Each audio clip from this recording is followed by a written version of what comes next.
those who criticize our generation forget who raised it, and also forget, or just don't have a clue, what position they have left us in. So it is our turn now to fix what has been done, and we must stand up, and we must stand up quickly for our next generation, for our grandchildren, before it's too late.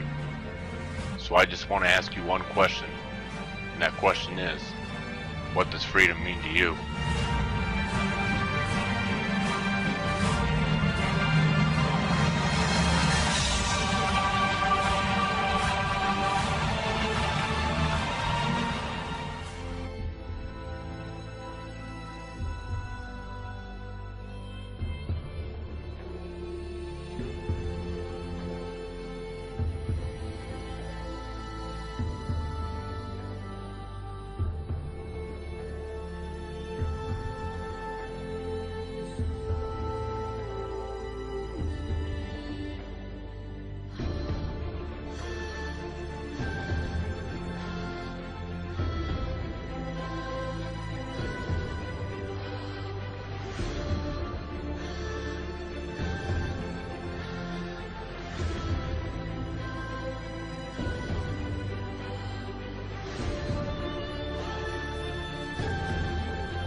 Not only has the Obama administration blocked torture accountability and refused to investigate and prosecute, he's basically maintained indefinite detention.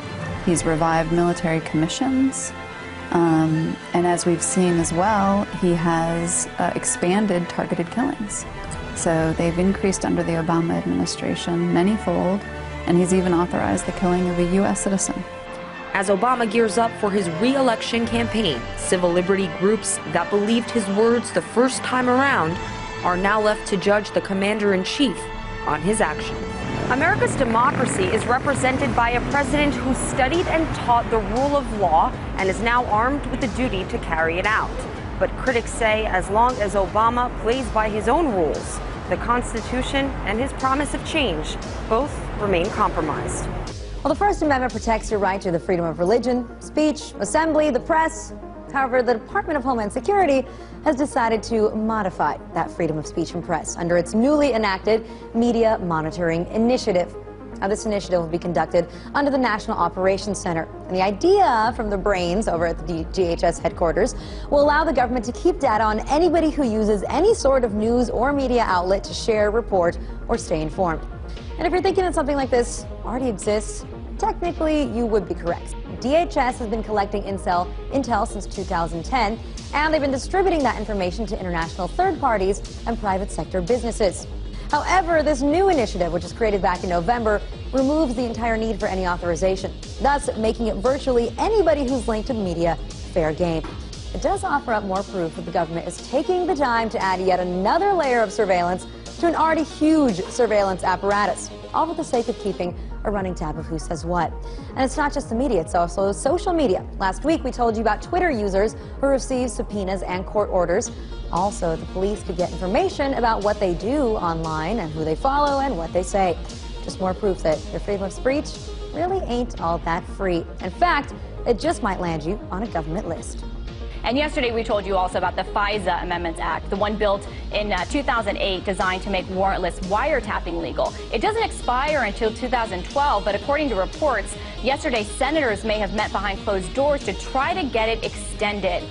Meanwhile, back to the debt debate as it continues. It may be bad news for the country, but it is good news for some Washington PR flacks and lawmakers trying to pull a quick one on the American people, because it is a huge distraction. So while everyone looks over here at the debt, there are things going on over here under the radar. The House, a House panel, approved a law that would force internet providers to keep logs of their customers' activities for 1 year in case police want to review them. This includes IP addresses, names, addresses, phone numbers, credit card numbers, bank account numbers, representing a giant data bank of every digital act by every American, as one lawmaker put it. but it's called the Protecting Children from Internet Pornographers Act of 2011. Sounds harmless. In fact, it sounds very moral, doesn't it? And is there any chance that the bill is going to face any scrutiny from politicians with a name like Protecting Children from Internet Pornographers Act? But, nobody is too enthusiastic about being, the lead face for the crusade against something called the Protecting Kids from Child Porn Act. Because of the name, because of the stated purpose, it's very difficult politically for lawmakers to vote against it. But how many times have we seen this? How many times have we seen a piece of legislation, a bill that really at the end of the day strips people of their privacy, strips them of some of their, those rights that they have within the Constitution, and they just play upon it as if this is all about protecting the children? This is a smokescreen for something that the Justice Department and the FBI and law enforcement have wanted for years, if not decades, and it has really nothing essentially to do with child pornography. It's about undermining something they've long found frustrating, which is the fundamentally anonymous nature of a lot of internet activity. Pretty clear that they were talking about data retention, and they mentioned child pornography as one of the various things that you might find it useful to have this information for. But it was clear that this was about a data retention proposal. This is a kind of dragnet that says everyone is a potential criminal, therefore everyone's records of, at least of the IP addresses they're assigned, must be kept so that there can't be true internet anonymity. Please tell me that somebody actually stood up to this legislation. It was Congressman Jim Sensenbrenner, the co-author of the Patriot Act, who said that, important as it is to fight child pornography, this ran roughshod over the privacy interests of millions of innocent internet users. When the guy who wrote the Patriot Act is saying that your law is a bad person, probably is too privacy invasive, I'm just saying, this is not an ACLU guy here. When he's saying, you've gone a little too far, I think it's time to step back and, wonder whether what you're doing makes any sense. And it's maybe so invasive that the co-author of the Patriot Act says it goes too far in invading privacy. The co-author of the Patriot Act? I mean, really? The Government Accountability Office did a study, and they found this isn't really a problem for the most part. Law enforcement can get the information it needs when it's investigating child porn. When the Government Accountability Office, the internal watchdog, tried to check these claims that this was a problem, they found that it wasn't. They had a report they issued in March that said, it turns out that most of the time when the FBI or other law enforcement agencies come and ask for information about who was using a certain IP address at a certain time, they're able to provide that. And when they're not able to provide it, usually law enforcement can get that information by some other means. The problem is that if AT&T or Comcast or Verizon has information about what sites you've been visiting or what address you were assigned when you were visiting different sites, that's not considered your private information anymore, and so they can get that often with a mere subpoena. And the same thing applies when you talk about private litigation. If the RIAA or the music industry, the movie industry, decide they want to hunt down people who are visiting sites where movies and songs are traded, if a corporation decides they want to find out who's been bad-mouthing them on internet chat boards, well, if they can start litigation, and often as a result of discovery in the early phases of litigation, whether or not the litigation has any merit, discover the identities of those people. And again, there's nothing to prevent a private entity from using the information that's stored for law enforcement purposes as information that's useful to them in private litigation. But my one question that sticks out is just yes or no. One member of Congress who led the opposition to this bill, she proposed naming it the Keep Every American's Digital Data for Submission to the Federal Government Without a Warrant Act of 2011. Is that more accurate? Zoe Lofgren, my personal preference is for the You Are All Criminals Act, which is shorter and I think more to the point because it reverses the usual presumption that we do a search when we think a particular person is guilty.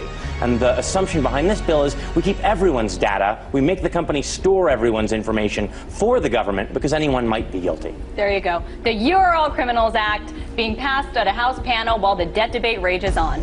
Well, careful what you tweet. An online privacy group suing the Department of Homeland Security over its recently announced plans for a system to monitor blogs, message boards, and social media sites like Twitter, Facebook. Privacy advocates questioning the Fed's legal authority for the initiative and claiming that DHS agents will flag you for typing certain words like infection, outbreak, or illegal immigrants. You got the government now is friending us on Facebook, following us on Twitter. Is that in the name of national security or a little bit too much of an invasion of privacy? The smells of a big brother state. where Americans can just simply say one word, the wrong thing, and all of a sudden the government is monitoring their actions. So you or I could have a simple conversation, use a word like infection. I have an infection. All of a sudden you're being monitored by the government. It's being disseminated to government agencies. We don't know where it's going. As you point out, it's being held for years. All right, so today, January 18th, is Blackout Day. In protest of Sopa, the Stop Online Piracy Act in the House, and the Protect IP Act in the Senate, hundreds of websites have blacked out their websites. And guess what? The mainstream media finally noticed. All that I have to say about this is welcome, mainstream media. Welcome to the world that you've been ignoring for so long, where opposition to these two anti-piracy laws has been growing for months. That would allow the U.S. government to blacklist websites and, according to some, break the internet. My only question is, where have you been all of this time? I love that Fox News even trying to claim that these pieces of legislation are new. Like they just popped up out of thin air yesterday, and immediately we saw this coordinated response of this magnitude. It's been very convenient for the mainstream media to ignore Sopa and Protect IP because, well, let's see, Viacom, Comcast, NBC Universal, Time Warner, News Corp, all of the parent companies of these channels are in support of Sopa and Protect IP. All right, so today is January 19th, 2012. Not like that really means anything in the mainstream media world. To them, it's just another day, which means just more obsessive political horse race coverage. Did you guys notice a little something missing from the news this morning? I don't know, like that really big thing that happened yesterday where hundreds of websites blacked out their content in protest of these two really bad pieces of legislation that are working their way through the House and the Senate? Let's face it, yesterday was pretty hard to ignore. The country was up in arms over not being able to get all of their questions answered by Wikipedia. But after welcoming to the mainstream media to this real world where the rest of us live and talk about the issues that actually affect our lives, I also predicted yesterday that it wasn't going to last long. That by today, they'd be back to their useless nonsense. And what do you know? I was right. Now, this isn't really a testament to my awesome powers of seeing the future, not as much so as it is a sad state of affairs about how utterly predictable our mainstream media has become. So guess what? We finally had an example where the people spoke out and politicians, at least in part, listened. Now, I'd say that that's a pretty big deal. I think that that is worth the mainstream media following up on, but apparently they didn't. It's just another example of how they don't actually care about what you care about, and that's why they don't cover it. Because they're not here to inform you. They're here to get paid by their corporate owners to talk about the nonsense to keep everyone distracted. But I don't think that it's working anymore. So now, before I end this rant, let me just make a few points very clear. Yesterday was indeed a success on many levels. It showed that online activism is a force to be reckoned with. That when you mess with something that we all use and love and don't want to lose, which is the freedom of the internet, people aren't just going to sit on their couch and live in apathy and let it slide. Good job, everyone. The entertainment industry is already pissed too, and it's great. Hollywood moguls are now reportedly telling President Obama that they're going to stop their donations to his campaign because of the administration's stand on Sopa and Pipa. But they'll learn that they won't be able to buy influence forever. And so let's hope that that's true. Let's make sure that's true by staying vigilant about Sopa and Pipa, because while they haven't been voted on yet, while Sopa has been postponed, they're not fully dead. So don't let Congress think that you're not looking anymore and then try to pass them on the slide. Anyone out there who's familiar with the internet service Mega Upload should pay attention, because the feds could very well be watching you.